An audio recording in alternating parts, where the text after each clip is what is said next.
안녕하세요. 사회보험법 맡고 있는 김영환 노무사입니다. 벌써 이제 1차 끝나고 이제 2차 시험이 코앞으로 다가왔죠. 그래서 지금 보면은 노무사 시험에 대한 이제 응시율이 상당히 높아졌어요. 지금 노무사가 어떤 일을 하는지에 대해서 이제 정확하게 인지를 못 하시고 뭐 소음에 들어오신 분들도 있는데 뭐 저도 그랬으니까요.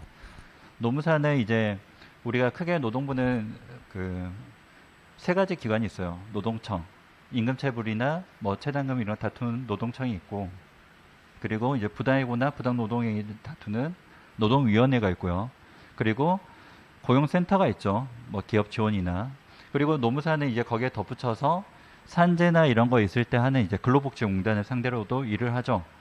이게 저희가 이제 소송 대리권은 없지만 심판 과정에는 다 참여를 해요. 노무사들이 대리권이 있기 때문에. 그래서 이제 그런 쪽이 사건이나 이런 쪽 일들을 하고 거기에 덧붙여서 기업에 대한 이제 노무 관련해서 법률 서비스, 법률 자문을 한다든지 아니면은 급여 관리, 그리고 사대보험 관리, 예, 이런 일들을 하죠. 그리고 이제 뭐 고용이 돼서 진행하시는 노무사님들도 있지만은 예, 개업을 해서 직접 이제 맡아서 하시는 노무사님들도 있고요. 노무사 일은 그렇게 크게 사건 아니면은 이제 자문, 그리고 한 가지 더가 뭐가 있냐면 컨설팅이 있죠. 이제 직무급 뭐 체계 분석이라든지 설정 그런 정부 발주 컨설팅들도 해요. 노무사들이. 그래서 이제 여러분들께서 합격을 하시면은 이제 기업을 대기업이나 이런 데 이제 인사 담당자로 취업을 하셔도 되고요. 아니면은 노무법인이나 이쪽에 고용 노무사로 취업이 가능하시고요. 또 다른 방법은 개업을 하시는 방법이 있죠. 그래서 뭐 현업에서는 그렇습니다. 그리고 이제 노무사가 되기 위해서는 공부를 하게 되죠. 수험 기간은 최대한 짧게 가시려면은 한 번에 열심히 하셔야 돼요. 그리고 시기상으로는 지금이 좋죠. 보통 이제 어떤 공부를 하신다고 하면은 1년은 잡아야 되니까요. 1년은. 그러니까 그 1년을 하루에 최소한 뭐 8시간 이상, 실 공부 시간이죠. 뭐 핸드폰 보거나 이렇게 낭비하는 시간 말고요. 어떤 시험이든 하루에 8시간씩 내가 집중을 해서 1년 동안 공부를 하면은 붙어요. 근데 이제 사람들이 그게 어렵죠. 근데 이제 책상에만 앉아 있으면 그게 아무 의미가 없어요. 그래서 1년을 준비하시고 이제 공부를 하시는데 열심히 하셔야 될 필요가 있는 이유가 응시율은 계속 높아지고 있어요. 더군다나 우리가 2018년도에 그 합격 인원을 250에서 진짜 오랜만에 300으로 늘렸죠. 50명이나. 그러다 보니까는 사람들이 어떻게 해요? 더 몰리죠. 노무사 시험에. 그러니까는 역대 최고로 이번에 1차 합격생이 제일 높았어요. 그러면은 그 1차 합격생 중에서 2차 합격생이 나올 거고요. 그 2차를 떨어진 사람들이 다시 다음 연도에 다시 들어오죠. 2차를 다시 보러. 그러니까 몇천 명이 시험을 보는데 거기서 300명이 붙는다. 학교 다닐 때 생각을 해보세요. 전 학년을 다 합쳐서 고등학교 때도 몇 명이나 됐어요. 근데 그보다 배로 많은 사람들이 시험을 보는데 합격은 300명밖에 안 된다. 그러니까 쉬운 시험이 아니죠. 그리고 이제 어려운 시험이다 보니까 합격을 하면은 그만큼 선택의 폭이 넓어져요. 인생에 있어서. 그래서 그런 부분들을 설명을 드리고 싶었고요. 특히나 이제 이번 시험의 1차에서 어려웠던 부분이 민법이랑 노동법에서도 이제 기타 이제 세세한 법들이 많이 나와서 이번에 노동법이랑 민법이 조금 어려웠죠.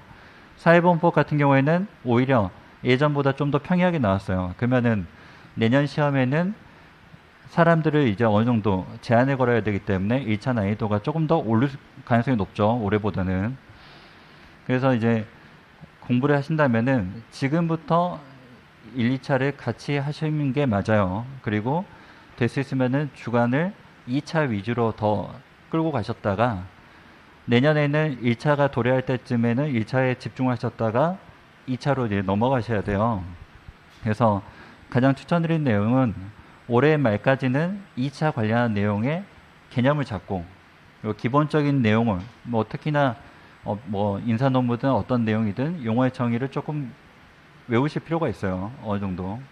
그리고 이해를 한 다음에 2차 과목에서 집중을 하는 거죠. 내년부터.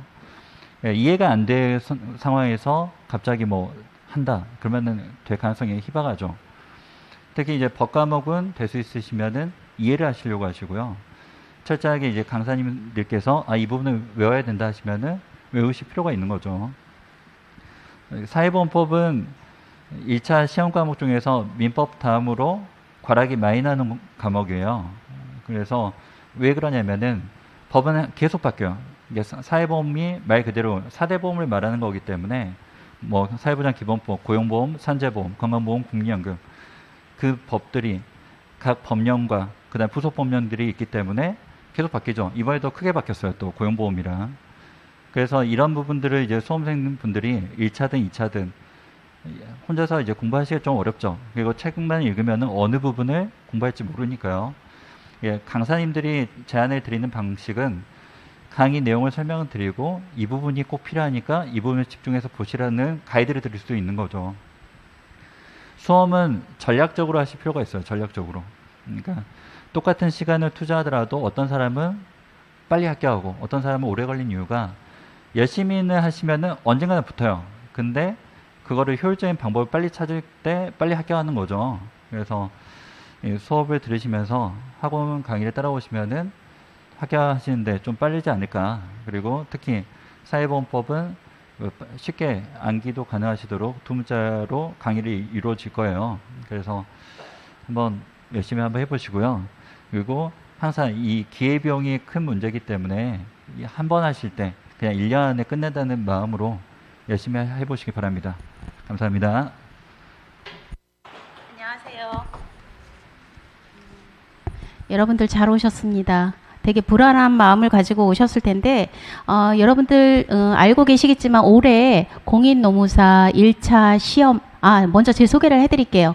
공인노무사 1차 경영학 개론하고 공인노무사 2차 경영 조직론 강의를 하고 있는 윤미경이라고 합니다. 박수는 아까 치셨죠? 감사합니다. 올해 아시겠지만 이번에 공인노무사 시험이 얼마 전에 치러졌어요. 근데 그동안 보면은 역대 두 번째 1회 때 빼고 두 번째로 가장 많은 인원이 응시를 했습니다. 그래서 응시 인원이 작년에 비하면 1000명 정도 증가를 했어요. 그리고 합격생들도 1000명이 증가를 했겠죠. 그래서 6203명이 응시를 해서 그래서 3439명 합격한 걸로 알고 있습니다. 정확한 숫자일 거예요. 근데 이제 뭐냐면 1차에 경영학계로는 선택 과목이에요. 선택 과목인데 경제학을 할 것인가 경영학을 할 것인가 좀 이렇게 고민을 하실 건데 사실은 95%의 수험생분들이 경영학 개론을 선택을 하고 계십니다. 그것은 이제 왜 그러냐면 여러분 이제 알고 계시겠지만 경영학 개론이 그 다음 2차 과목으로 좀 이어지죠. 경영학 개론을 배우시면 이게 이제 필수 2차 때 인사 노무 관리를 또 배우실 거예요. 인사 노무 관리론 그리고 경영 조직론 이렇게 이제 자연스럽게 이제 서술형 시험을 보는데 이제 연결이 되기 때문에 대부분 경영 조직론을 선택을 해서 95%의 이제 수험생 분들이 선택을 해서 이렇게 하고 있고요. 2차에서는 작년 같은 경우는 3,231명이 응시를 해서 작년에 최종 합격이 303명이 됐습니다. 303명이 됐는데 그 중에서 이제 경영 조직론을 선택하신 분들이 168명이 합격을 했습니다. 그래서 최종 합격 303명 중에서 168명이 경영 조직론으로 합격을 했고요. 그 다음에 이제 노동경제학은 59명, 그리고 민사소송은 이제 58명 이렇게 이제 보듯이 그래도 이제 대세가 다 많은 분들이 경영 쪽으로 이제 선택을 하고 있고 조금 더 무난하게 갈 수 있는 게 아닐까 하는 생각이 듭니다. 그래서 일체 선택하시면서 1차나 2차나 선택을 하시면서 조금 고민되시는 게 경제학을 가자니 조금 굉장히 난이도가 굉장히 높죠. 그리고 경영학을 가자니 또 양이 아주 굉장합니다. 상당히 많은 양을 자랑을 하는데 일단은 난이도보다는 이해가 선행이 된다면 양은 그만큼 커버를 할 수 있을 거라고 생각이 들고요. 그리고 이제 올해 시험을 분석을 출제 경향을 보니까 기존의 그동안 출제 경향하고 좀 다른 양상을 보이고 있어요.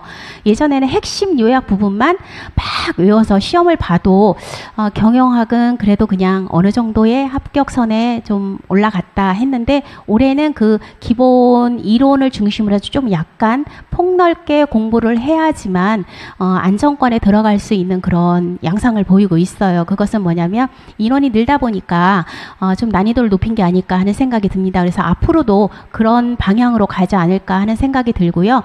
뭐 일단은 기본 이론을 베이스로 해서 그리고 이제 개념을 이해하고 그리고 이제 문제풀이를 한다면 별로 그렇게 어려운 그런 적이는 아닙니다. 그리고 이제 2차 같은 경우는 경영 조직론 같은 경우는 이제 일단 1차에서 경영학 개론을 들으시면서 이론에 대한 어떤 용어가 굉장히 생소하실 텐데 일단 1차에서 이제 미리 들으셨기 때문에 노무관리론이나 경조를 가면서 조금 편안하게 좀 가실 수가 있어요. 근데 이제 경영 조직론은 이론을 조금 더 깊게 간다라고 생각을 하시면 되고요. 그리고 제가 오프라인이나 온라인 수업 들으시는 분들 그 서술형, 논술을 다 제가 직접 첨삭을 다 하고 있습니다. 그래서 피드백을 드리고 있고요. 그래서 여러분들이 좀 공부를 해야 되나, 어떻게 공부해요? 이거 하면 될 수 있어요? 라는 불안한 마음, 뭐 두려움 이런 것을 이제 안고 오셨을 거예요. 그런데 정말 이제 들여다보세요. 내가 진짜 공인노무사가 꼭 돼야 되는가? 정말 하고 싶은가? 그런 절실함이 있으시다면 그래 나 하기로 했어 라고 결정을 하셨다면 무조건 오시면 되고요.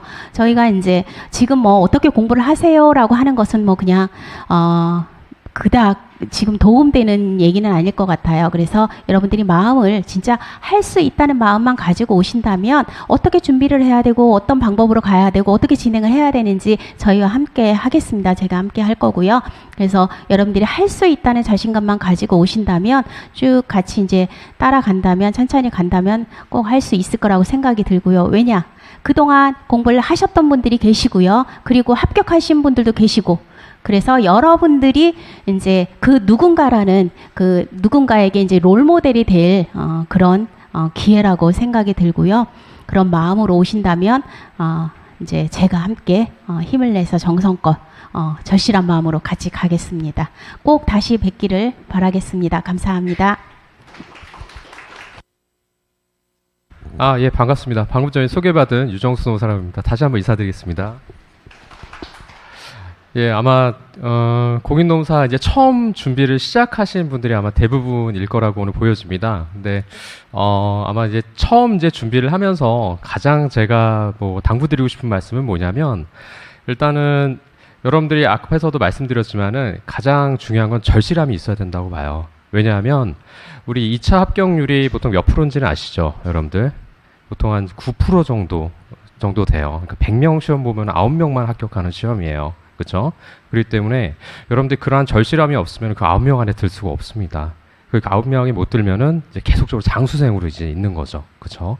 그러니까 제가 공부할 때도 벌써 이제 10년 정도 됐는데 제가 공부할 때하고 지금 많이 구성이 달라졌어요. 그렇죠? 지금은 이제 합격률이 보통 이제 합격하는 나이대가 보통 20대가 대부분이죠. 그렇죠? 근데 제가 이제 공부할 때만 하더라도 이제 사법고시에서 넘어오신 분들이 많아가지고 그 사법고시 이제 대안시험으로 보통 노무사를 이제 준비를 많이 했기 때문에 그때는 이제 30, 40대가 주로 이뤘었습니다. 그래서 제가 실제 합격할 때도 주로 이제 30, 40대 분이 제일 많았고요. 20대는 거의 없었습니다. 그러다 보니까 이제 보통 이제 저희 기수에서는 이제 개업하신 분들이 좀 많아요. 아무래도 이제 나이도 있고 그다음에 이제 개업을 목적으로 또 공부하실 분들도 많고 하기 때문에 취업을 목적으로 공부를 하진 않으니까요. 근데 요즘 아마 그 공부하신 분들은 대부분 이제 이 자격증을 취업의 수단으로 보통 이용을 많이 하죠. 로스쿨을 가시려고 한다거나 아니면은 이제 공사라든가 아니면 이제 기업으로 가시려고 많이 이용을 하시는데 그런 길을 가시려고 하시려면 일단은 제가 아까 전에 말씀드린 것처럼 전제 조건은 일단은 절실함이 있어야 됩니다. 절실함이. 근데 그 노동법에 대해서 이제 한정적으로만 말씀드리면 일단 노동법이라는 것은 법과목이죠. 여러분들 이제 법과목을 공부해 보셨는지 안 해보시면 제가 잘 알 수는 없지만은 이 법과목이라는 건 기본적으로 리걸 마인드가 있어야 돼요. 왜냐하면 이제 경영학하고 우리 시험에서 이제 경영학 과목도 있고 이제 경제학 과목도 있고 그렇지만은 이 법 과목은 리걸 마이드라 해서 일단은 이제 경영학 같은 경우에는 의 내용 효과를 보통 들어가죠. 목차를 잡을 때. 근데 법학 과목 같은 경우는 이제 의 취지가 들어갑니다. 이 법조문의 취지가 뭔지에 대해서 반드시 작성을 해주셔야 돼요. 왜냐하면 이 취지라는 게 굉장히 중요합니다.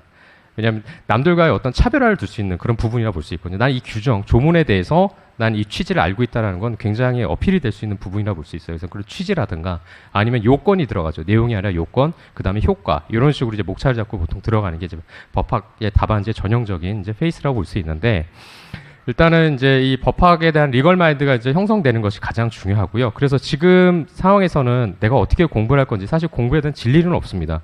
여러분들이 빨리 공부 방법을 여러분들이 맞게끔 찾는 것이 가장 중요하다고 봐요. 그러니까 조언을 듣던지 여러 사람들의 조언을 들어서 자기의 것을 이제 체화하는 방법이 이제 가장 중요한 방법인데 일단 노동법에서 이제 기본적인 걸 일단 말씀을 드리면 뭐냐면 일단은 보통 이제 수험서를 먼저 보시는 것보다는 일단은 지금 아직 시간이 있기 때문에 저희가 시간이 있기 때문에 올해 정도까지는 교수님 기본서를 보시는 게 좀 좋습니다. 교수님 기본서로. 그래서 왜냐하면 수험서로 보시면 이 내용, 이 단원에 대한 내용을 정확히 이해를 할 수가 없어요. 그냥 단순히 계속 눈으로 어떻게 보면 소위 이제 스캔하는 그런 작업밖에 안 되고요. 일단 교수님 기본서가 가독성이 좀 있습니다. 왜냐면 이제 글을 읽기가 좀 편안하게 돼 있고, 왜냐면 수험서는 이렇게 끊어져 있어요. 목차별로 끊어져 있기 때문에 이게 연속이 잘 안 되는 부분이 있을 겁니다. 그렇기 때문에 그런 부분에서 연결이 좀 어려운 부분이 있어서 지금은 조금 시간이 있으시니까 일단 교수님 기본서를 그래도 뭐 최소 한 3회독 정도는 올해까지는 3회독 정도는 최소 읽어보시는 것이 제가 보기엔 조금 추천해드리는 방법이라고 볼 수 있고요. 그다음에 내년 1월부터는 이제 교수님 기본서를 바탕으로 이제 수험서로 이제 전환을 해야 되겠죠. 그래서 그 수험서를 가지고 계속 이제 2차 시험까지 달려야 됩니다. 왜냐하면 중간에 교재를 바꾸는 거는 굉장히 위험한 일이에요. 왜냐하면 편제도 다르고 목차도 다 다르기 때문에 왜냐하면 같은 거를 계속적으로 나중에 반복해서 봐야 돼요. 왜냐하면 눈에 계속 익히고 머리에 계속 넣어야 되는 작업, 암기 작업을 해야 되기 때문에 중간에 교재를 바꾼다는 거는 사실상 거의 불합격의 지름길로 가는 겁니다. 그래서 사실은 교수님들 강의마다 다 있지만은 중간에 교수님 바꾸는 경우에는 거의 없어요.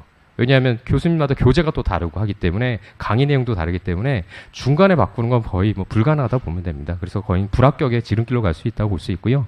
그래서 뭐 1월 달 정도까지는 뭐 여러분들이 이쪽 강의 저쪽 강의 들어보셔서 선택할 수 있는 그런 시간은 있는데 GS 1기 넘어가게 되면 사실은 이제 쓰기 시험입니다. 이제 쓰기만 이제 연습하기 때문에 그때부터는 사실은 바꾸기가 좀 어려운 부분이 있죠. 그렇기 때문에 일단 기본 강의 같은 경우에는 최소한 올해 정도까지는 최소한 3회독 정도 하시는 것이 제가 추천드리는 교수님 기본서로 3회독 정도 하시는 것이 좀 추천드리는 방법이고요.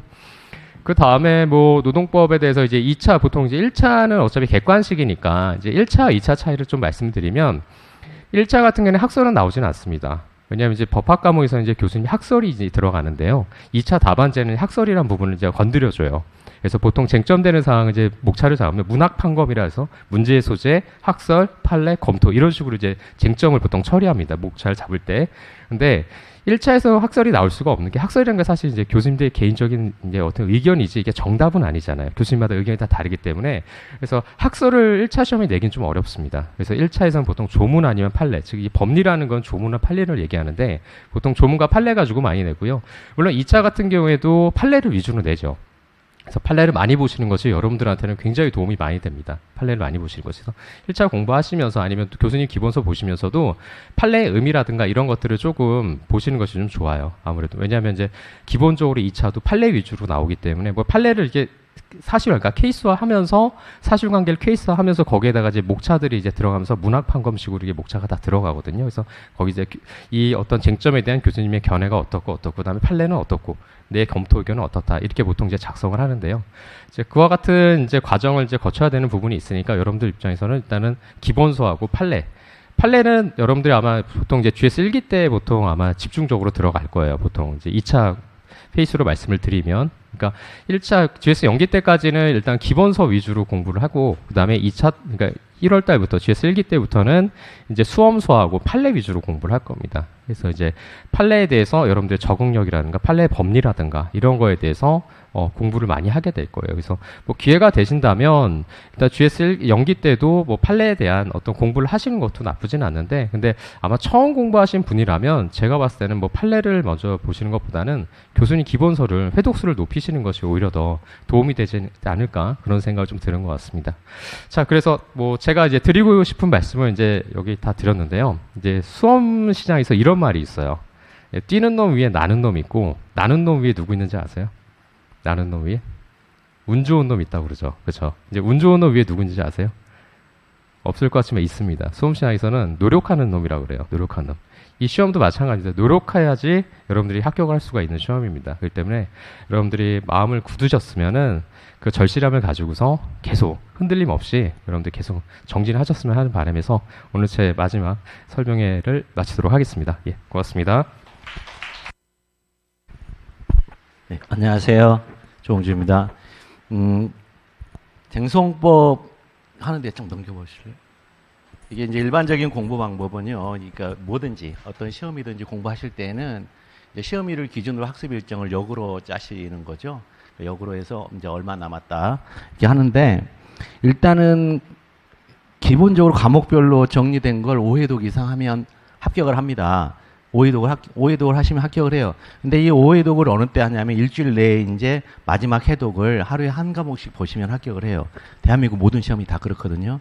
그 다음에 미리 과목별로 정리를 하셔야 되고, 이제 정리하려면 뭘 버릴지를 알아야 되는데, 여러분들이 이제 알 수는 없어요. 그래서 강사들이 그걸 덜어줄 거예요. 그래서 자신이 선택한 강사에 대한 어떤 무한 신뢰, 그게 이제 단기 합격의 지름길이에요. 이제 그것이 있고요. 좀 넘기면은, 그럼 이제 노무사 일정에 이제 비추어서 우리가 공부 방법을 한번 생각해 본다면요. 학원 일정을 지렛대로 삼아 복습을 하세요. 시험 공부는 예습이 아니에요. 예습은 무익해요. 완전히 예습은 무익하고, 그 다음에 본인이 학문을 하겠다면 예습이 필요합니다.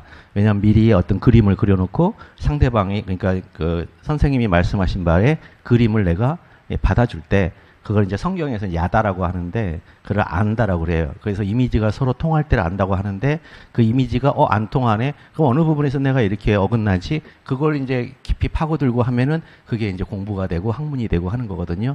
그런데 여러분들은 시험 공부를 하고 있기 때문에 이 복습만 하시면 돼요. 복습만. 근데 복습을 하실 때 누적적으로 복습을 하셔야 돼요. 매일 익힌 데까지 읽으셔야 돼요. 페이지 1부터. 이 누적적이라는 것은 페이지 1부터 읽는다는 뜻이거든요. 그래서 이제 저희가 한 주를 이제 기준으로 가잖아요. 그럼 한 주에 배운 건 여기 있으면 일주일 동안 읽고, 또 2주일 동안 있으면 여기서부터 읽는 거예요. 3주면 여기서부터 읽고. 그래서 보통 이제 예비순환이 11회 정도를 하면 11회독을 하셔야 돼요. 여기 앞에서부터. 그렇게밖에 안 돼요, 양이라는 게 사실은. 그러니까 1시간을 이게 전달을 하잖아요. 그러면 그리고 참 강의 노트는 꼭 쓰셔야 돼요. 강의 노트. 그러니까 이 무줄 노트 있잖아요. 그런 데다가 그냥 끄적대더라도 강사가 하는 말을 쓰셔야 돼요. 거기다가. 그리고 나서 1시간 강의를 하면 딱 그게 10분짜리예요. 10분짜리가 복습량이에요. 왜냐하면 이미지를 딱 얹혀놓고 그 다음에 거기에 해당하는 내용들을 읽어가시면 되는 거예요. 그럼 마지막에는 뭐만 보면 되겠어요? 강의 노트만 보면은 그 이미지의 연속성이 생겨서 전체적인 그림이 그려지겠죠, 머릿속에서. 그럼 그것 가지고 이제 풀면 되는데, 그건 객관식 시험에서 최고예요. 근데 주관식은 그게 조금 다르죠. 그 다음에 그 과목별 정리는 이제 선생님이 해주니까 그 전달한 것을 신뢰하시면서 매번 누적적으로 읽어가시면 되겠어요. 그래서 이렇게 해서 이제 마지막에 5회독을 할 수 있는 그 재료를 만들어 내시면 됩니다. 넘겨보시면. 그 다음에 이제 쟁송법은 공부 방법은요, 이제 최근에 출제 경향이 사례형이에요. 즉, 이제 모든 문제들이 요즘에는 문제 해결 능력 시험을 중요시해요. 네가 머릿속에 얼마만큼 많은 그 내용을 갖추고 있느냐. 이거는 그렇게 중요하게 생각지 않아요. 그 이제 옛날에는 지식 측정 시험이었는데, 지금은 네가 가지고 있는 지식을 도구로 삼아서 이런 문제를 주면은 어떻게 해답을 보여줄래? 그래서 모든 문제에는 다 해답이 있어요. 모든 문제는 다 해답이 있어요. 심지어 심지어 이론에도 해답이 있어요. 이론은 이제 소위 말하는 해겔의 정반합적 글쓰기를 쓰는 건데 어떤 방식으로 내가 딱 어떤 시각적인 걸 고정을 시키잖아요. 그럼 그 시각에 대한 반대 견해가 있게 마련이에요. 세상사라는 게. 그러면 마지막에 결론을 내릴 때 내가 생각하는 시각을 원칙으로 삼 때 그 시각에서 예상되어지는 부작용들은 다른 시각의 비판에서 얘기하는 그런 수단을 통해서 보완하거나 아니면 없애야지라고 쓰는 거예요. 그 정반합적 글쓰기를 하는 건데 매우 아쉽게도 법학에서는 정반합적 글쓰기를 쓸 수가 없어요. 법학은 회색지대가 없어요. 법학은 왼쪽 아니면 오른쪽이에요. 왼쪽 아니면 오른쪽이에요. 근데 저 이제 행정법 같은 경우는 행정쟁송법 특히 이 쟁송법은 이제 우리 노동법이라든가 다른 법과 달리 이제 그것들은 이제 사회생활 내에서 만들어진 법이잖아요. 그러니까 생성돼가는 법이라 하는데 이 행정법만큼은 생성된 법이 아니에요. 철학자들이 만든 법이에요. 법 철학자들이 이성에 입각해서 만든 법이기 때문에 그 흐름이 정확하게 3단 논법에 정확하게 일치해 있어요. 아리스토텔레스의. 이 3단 논법에 따라서 글을 쓰는데 대전제, 소전제, 결론에 이르는 것을 하거든요. 그런데 그 결론까지 가도록 그 논리를 따라 자연스럽게 암기가 되도록 해야 되는데 이 암기는요, 여러분들이 못해요. 그래서 제가 가르쳐 드릴 거예요. 글 쓰는 방법을. 그럼 글 쓰는 방법을 그대로 흉내내면서 그냥 쓰면 어떻게 한다? 채점자를 속이는 거예요. 그러니까 주어져 있는 표현을 가지고 채점을 하기 때문에 알든 모르든 그냥 높은 점수를 합격하면 돼요. 물어보지도 않아요. 면접 시간에. 면접에 야 이거 너 어떻게 알고 썼니? 이거 물어보지도 않아요. 그러니까 행정쟁송법은 글 쓰는 방법이 정해져 있다. 그 글 쓰는 방법에 따라서 그냥 기계적으로 외워서 시험장 가서 이거 물어보면 이렇게 쓰면 되네. 이거 물어보면 이렇게 쓰면 되네 해서 마지막 판례를 통해서 결론을 내리면 돼요. 판례가 답이에요. 행정쟁송법은. 학설이 답이 아니에요. 학설로 가면요. 부적부 소각화 판결 받거나 기각 판결 받아서 져요. 지면은 소송 비용만 1,000만 원씩 날리는 거예요. 그러니까 학자들이 얘기하는 건 그건 뭐냐면 그건 입법론이에요. 입법론. 그러니까 학설은 이제 판례는 이렇게 해석을 하는데 이 문제는 뭐냐면 이 판례가 해석해내고 있는 법이 있죠. 지금 현재 막 그런 거 나오죠. 판사들이 이 일반적인 어떤 우리 사회 법 감정하고 어긋나는 판결을 한다고 엊그저께도 나왔잖아요. 무슨 막 미성년자 성추행했는데 무슨 집행유예 나온다거나 무슨 막 성폭력 뭐 때렸는데 뭐 알고 보니까 뭐 초범이고 뭐 개전에 뭐 헛소리 하면서 나오잖아요. 그게 다 뭐냐면 그게 법이 그렇게 만들어져 있어서 그래요. 어느 때 법이에요? 80년 전의 법이에요. 그런 것들이. 그동안에 개정이 안 돼서 현재 오지 시대를 살아가고 있는 현 시대하고 그 당시에 산업사회, 산업혁명 시대에 살았던 우리 이제 발전 시대, 개발 독재가 이루어졌던 그 시대에 만들어진 그 법하고 현재 법이 안 맞아요. 그 과거에 보면 다 무슨 법이에요? 가부장적 세계관을 기초로 한 법이란 말이에요. 지금과 같은 성평등 이런 성인지 감수성이 들어있는 법들이 아니에요. 그러니까 법감정은 이만큼 올라가 있는데 그걸 집행하고 해석해내는 법은 80년 전 법이니까. 근데 그거를 입법자들이 바꿔줘야 되거든요. 안 바꿔줬는데 판사가 만약에 그렇게 바꾼다. 그러면 그 판사는 있잖아요. 대법관 되는 걸 포기해야 돼요. 그 리걸 마인드, 아까 얘기했던 리걸 마인드가 없다고. 리걸 마인드는 뭐냐면 주어진 법을 해석하는 기능이란 말이에요. 근데 이게 주어진 법이 악법인지 선한 법인지 좀 알 수가 없어요. 뭐 소크라테스가 악법도 법이다 했다는데 그 사람 그런 얘기를 한 적이 없는데 어쨌든. 그런데 그런 것들 아시겠죠? 그러니까 악법인지 몰라요. 그냥 주어진 법을 해석할 수밖에 없다. 그러니까 이제 그런 얘기가 나오죠. 차라리 AI한테 맡기자. 근데 그게 안 돼요. 80년 전의 법을 현재의 법에 맞도록 개정하고 현재의 법에 맞도록 해줘야 돼요. 유치원 때 여러분들 유치원생 때 입었던 옷을 지금 성인이 돼서 입으면 찢어지잖아요. 똑같아요. 그 과거의 법을 가지고 현재를 이제 통제하려니까 문제가 되는데 그것 때문에 학설이 나오게 된 거예요. 행정법에서도 이 쟁송법 파트에서 그런 학설이 그런 의도로 나온 거예요. 그러니까 과거의 법으로는 현재의 상황을 잘 통제를 못하고 해결을 못하니까 이렇게 봐야 돼라고 얘기를 하는데 우리 판례는 안 돼 그래요. 왜 안 돼? 법이 그래요. 그러니까 법 바꿔 그래요. 판례가.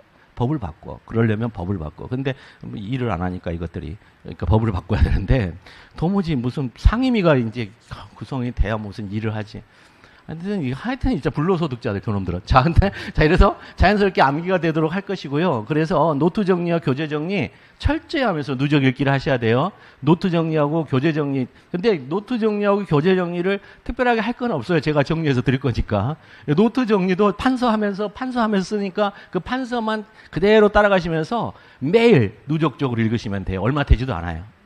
그 다음에 그 교재도 연기 1기, 2기가 있는데 이제 교재 2권을 하는데 연기 해봐야 한 320페이지, 1기, 2기 때 쓰는 게 한 280페이지 그 정도밖에 안 돼요. 그러니까 그거는 여러분들이 누적적으로 이렇게 읽을 때 한 11회독, 뭐 8회독 하는 거 쉬워요. 그래서 마지막에는 똑같이 다 60점 이상의 글쓰기로 다 진입을 하실 거예요. 알든 모르든. 모르고 진입하는 게 최고로 좋아요. 그런데 어느 순간 딱 알기 시작하면 그때도 고민이 돼요. 공부를 하게 돼요. 그러니까 공부하지 않고 붙자. 이제 이게 제 지론이라서 원래. 그래서 공부하지 말고 붙자. 예. 암기해서 채점자를 속이자. 그럼 채점자를 속이는 방법은 하나밖에 없다. 서로 간에 대화의 기법에서 사용되는 약속된 용어를 써서 쓰면은 나는 속마음은 안 그러는데 채점하는 분은 이 녀석 봐? 이 용어를 썼네? 그러면서 동그라미 쳐주면서 거기서 채점해서 이제 득점을 하게 된단 말이에요. 그래서 이 사령은 이제 채점 기준이, 채점 방식이 최저 채점이에요, 최저 채점. 어떤 최저 채점이 뭐냐면 처음에 이제 김연아가 이제 피겨 스케이팅 할 때 자기는 어떤 이론, 그러니까 그 안무 구성을 어떻게 하게 돼, 구성 점수라는 게 있거든요. 그것처럼 체조도 저는 처음에 어떤 연기를 하겠어요 하면서 연기의 난이도를 먼저 제시를 해요, 심판한테. 그러면 심판 제시하면 그게 90점짜리 연기, 80점짜리 연기, 70점짜리 연기 이렇게 해요. 물론 저기 수영, 다이빙도 마찬가지고. 그렇게 처음에 제시한 다음에 두 번째는 그 안무 구성 속에서의 완성도를 보죠. 기술의 완성도를. 마찬가지예요. 우리 그 법학은요, 목차가 그레이드 점수대예요.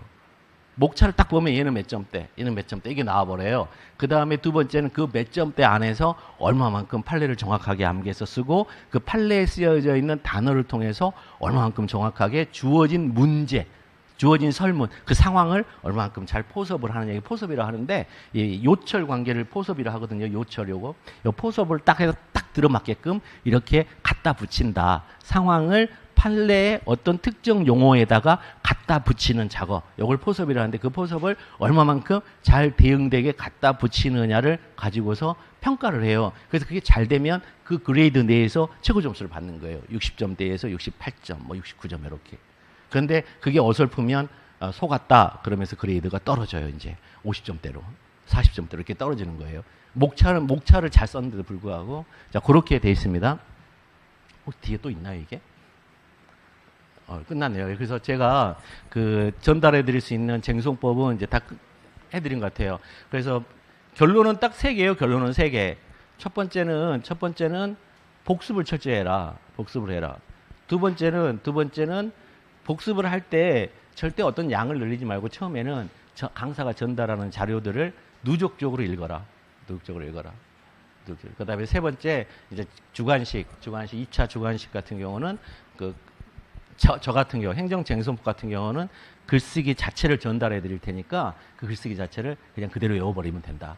그 3가지만 제가 강조하면서 오늘 저에 대해 제가 한 제 시간을 마치도록 하겠습니다.